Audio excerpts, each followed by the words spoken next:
All right. Hey, everyone. I think we're live now. Welcome to the Break Your Barriers Challenge. I am so excited that this is finally starting off. So this week, we are going to be working on creating a training plan for you and starting that training plan so that you can train for your races once, hopefully, they're starting back up in the late summer or fall. So we're going to work together and create an awesome training plan for you.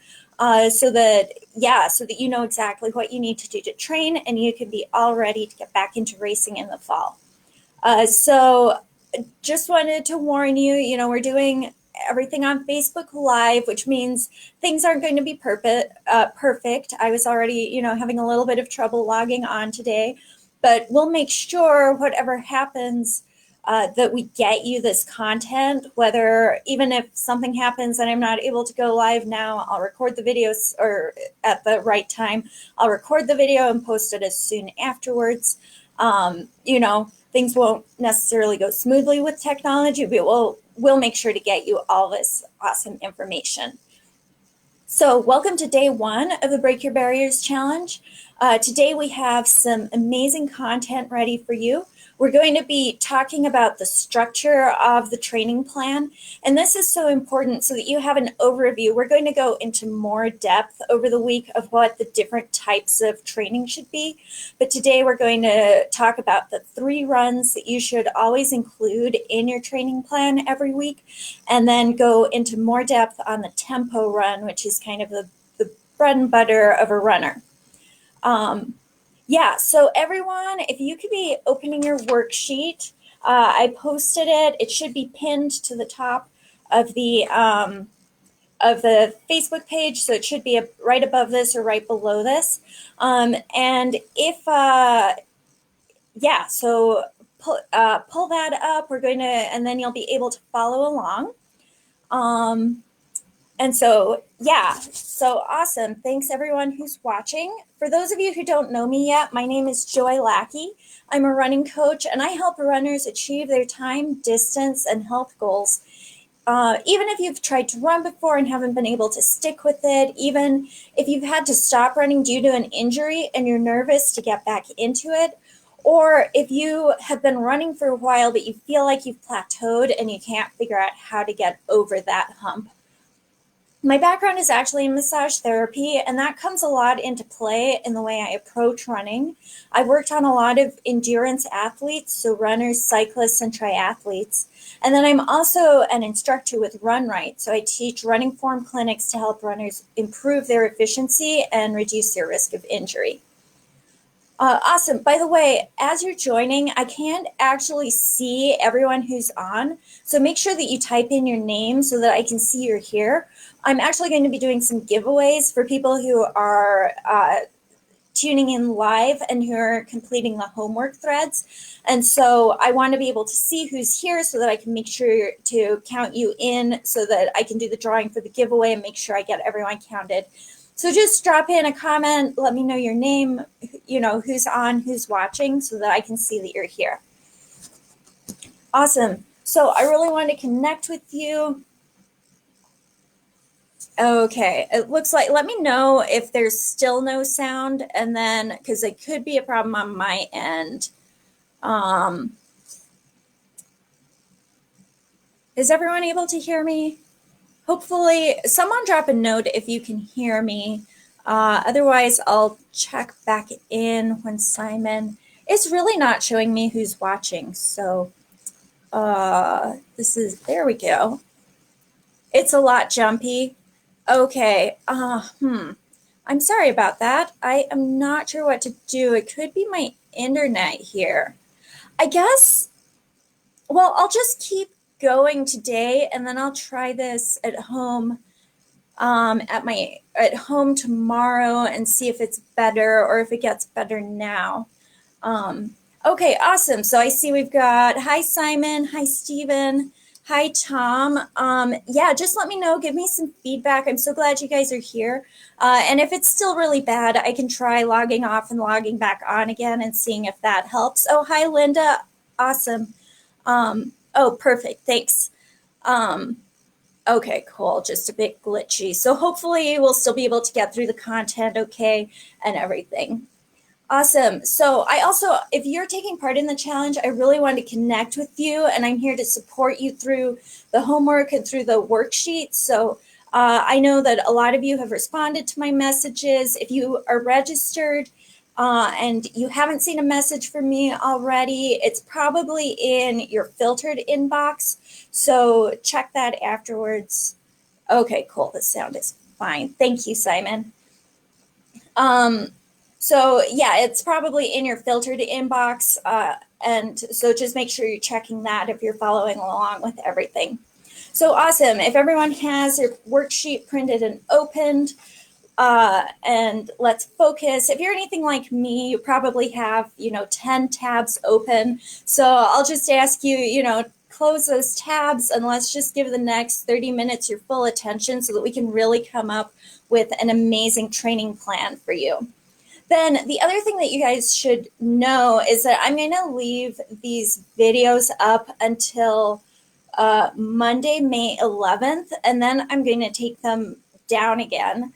And that's just so I really want this week to be, or these next 10 days to be a time of really big transformation for you, and for you to be able to really get that training plan going and get kick-started so that you can train for your races in the fall. And I know how it goes. I'll see these videos and I'll put them on my list and I'll be like, okay, I'm going to watch those someday. So I'm giving you a deadline. I'm taking them down on May 11th just so that you have that extra incentive to actually watch them, create your training plan, and get this started this week. So I'm really excited to see what you all accomplish and how everything goes for you. So our schedule for the week, and you've got this on page 2 of your homework sheet here. So today we're going to talk about creating a training plan for success and go over the overview of that. And then tomorrow I'm going to get more into the cross training and recovery and all the things that are going to support your running as well. On session 3, so that's Sunday, we're going to really focus on the sprints and the speed work and the intervals so that those of you who are really wanting to improve your time have some strategies to do that and know how to fit it into your workouts and into your training routine effectively.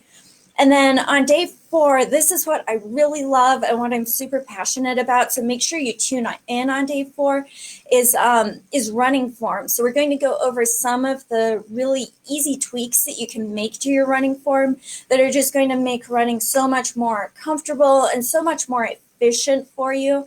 And also, if you find that you're injury prone, these are going to make a big difference for that as well and help you be able to reduce your risk of injury. And then on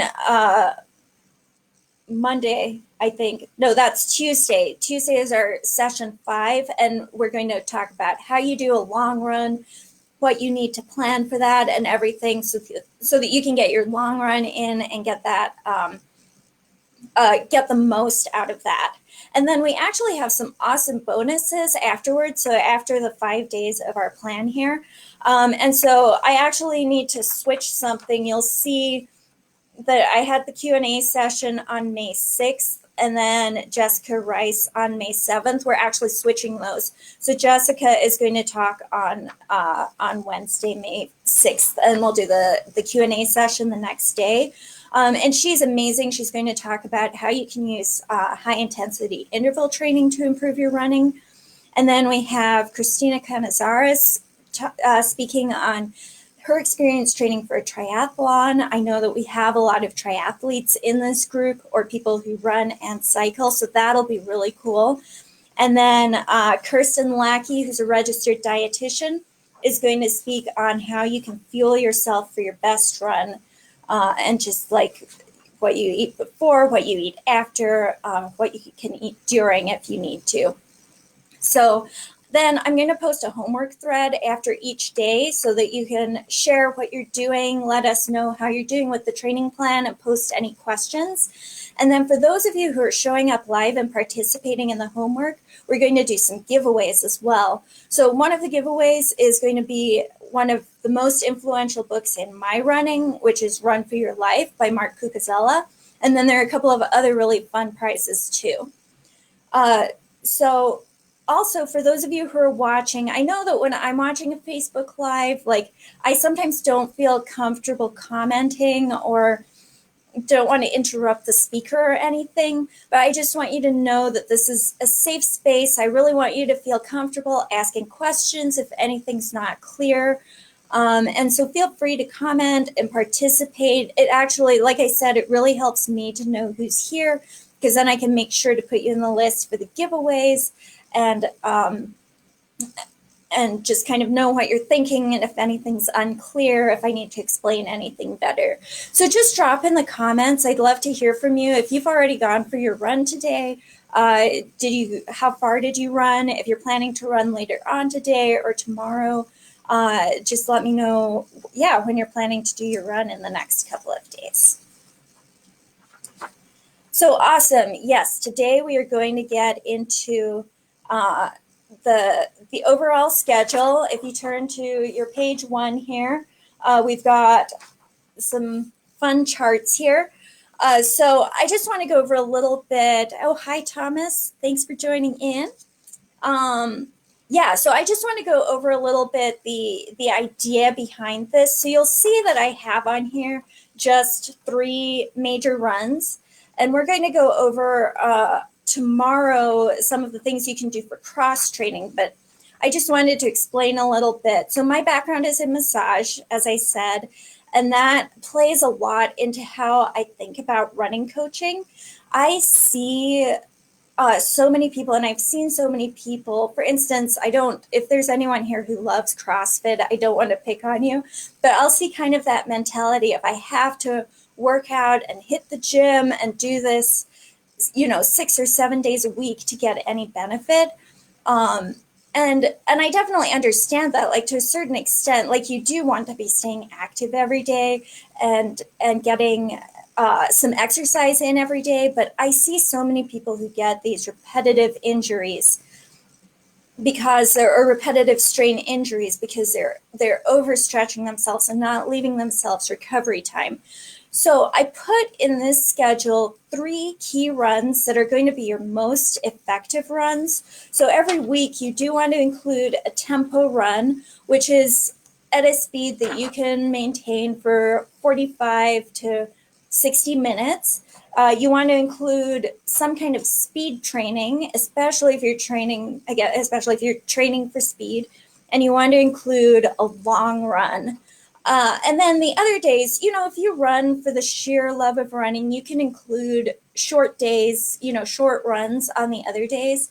But I really want you to be able to put your running energy, if you're training for something specific, I want you to be able to put your running energy into these 3 runs where it really counts instead of doing a lot of junk mileage. And then we're going to talk about the cross training and the other things that you can do so that you're still supporting your running on the other days and supporting your health, but you're giving your body time to recover in between. So that's what we're going to focus on this week, is where to fit these in, how to do it really well. So I've got these charts.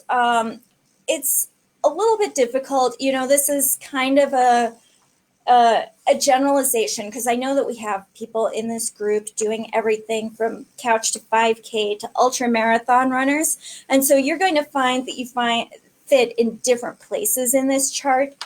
But so I put at the top here, you've got your target race length. So that would be what the next race that you're training for is. So if you're doing couch to 5K, you're training for 5K, maybe a lot of you I know are training for marathons. So you'd be going to this column here. And then I also want to know what your last 5K pace is, if you ran a race or just have run a 5K recently, because what we want to do then is take,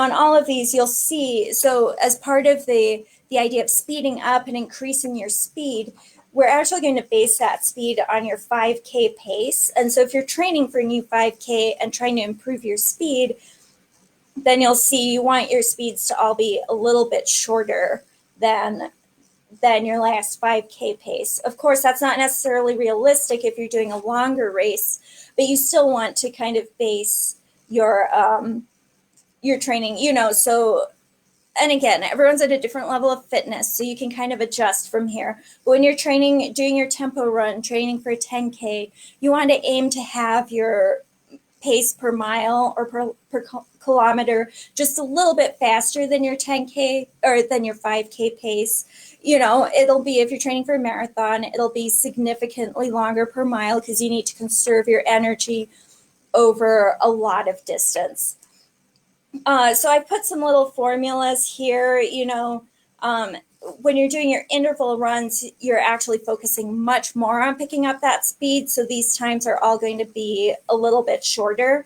And then you'll see that when you're doing your long runs, which are for the most part going to be longer than 5K, you're focusing a lot more on the distance than on the speed. So let me know if you have any questions about that. We'll be going into more detail about intervals and the long run later on this week, but let's talk about the tempo run. So when I first started getting into running, a lot of it was due to stress. I'd heard that running, that exercise is a great way to deal with stress. And I started reading about the fight or flight response and just how we use that how we use exercise, how our bodies evolved to have this stimulus that causes us stress, and then we run away from it if it's a predator, or we run towards it and catch it if it's prey, and then our body's like, oh, okay, I guess I can, I've escaped, or I've caught the prey. Now I can relax, and it starts to reduce all your stress hormones and everything. And so I, like a lot of people, probably started off with tempo runs of just going out for half an hour, 45 minutes, and just kind of running away from my problems, as it were. And that's such a great and relaxing way to use running, is just to get out there, find a pace that you can maintain and enjoy for, half an hour, however long it is, and just really be outside, run away from your problems. It gives you a chance to clear your mind and everything. So these tempo runs are great, and they're a lot of what we focus on in running. So as you're setting up your training plan here, what I really want you guys to think about is just picking up the speed on your tempo run a little bit, not so that it's super uncomfortable, but if you're training, if you're wanting to increase your pace, this is a great place to do it, where you don't want your tempo run to try to increase all at once to a 9-minute mile from a 10-minute mile, but you can go to 9:55 from 10 in one run. So I actually have this schedule just a little bit backwards for this week. You usually want your tempo run to be your middle run of the week, so that you can have your long run and your intervals spaced as far away as possible, so you have as much extra space as possible. But I actually, since I knew a lot of you were probably running before you watch this, I thought I'd include the tempo run before, so that you can get the information to set up to plan out your intervals and your long run before you actually have to do those runs. So what I want you to do as you're planning your training plan is write down, and actually drop in the comments right now as you're watching, what's your current comfortable tempo run? Just that pace that you can maintain. And so I want you to increase that. Yeah, and you can just take a minute and drop that, just that pace that you can maintain for about 45 minutes, or I guess the distance that you can run if you're running for about 45 minutes at a comfortable pace.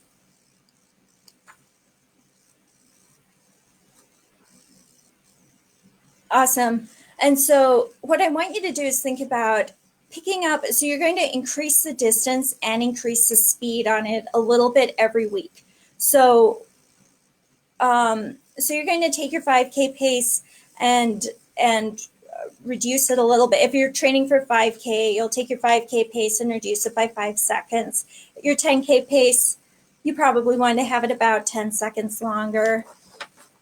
For a half marathon and a marathon, you want to have it even longer. But then every week, you're going to increase your distance. It says every other week. So every other week, you're going to take that basic length of time that you run and increase it by, and you've got the chart here, by half a mile or 2 miles or half a mile, 1 mile, or 2 miles, depending on the race you're training for. And so the reason why I have you increase that every 2 weeks is so that 1 week you can focus on increasing your distance, and 1 week you can focus on increasing your pace. And so you're going to alternate. Just increase your distance by a little bit, then increase your pace on that same distance by a little bit, then increase your distance by a little bit, then increase your pace on that distance by a little bit. And so that's the way the tempo run is working, where you're going to work together and bring it, just bring your pace up. Awesome. Yeah. So 4 minutes. Yeah. 4:40 per kilometer. That's really good. Cool. So the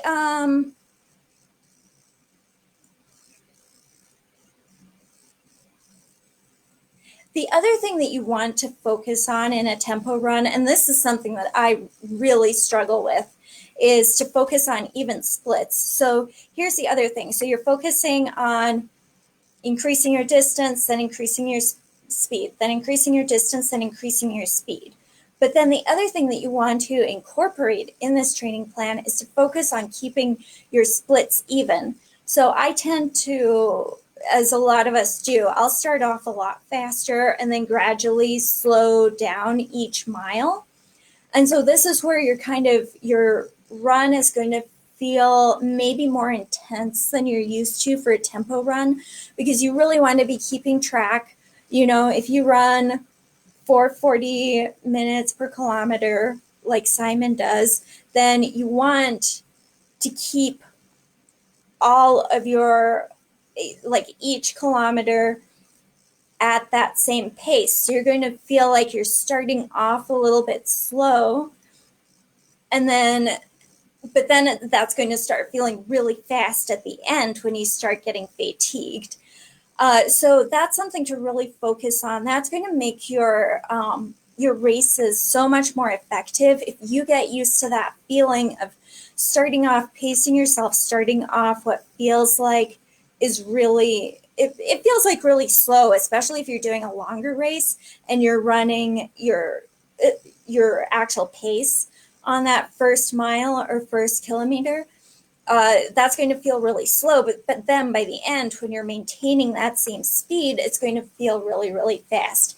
But it's really going to improve your race efficiency than if you start off running a lot faster and then end up bonking on the last couple of miles.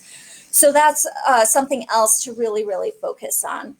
The other thing that I'll do, and I do this with all my runs, is I just sprint that last half mile or last kilometer.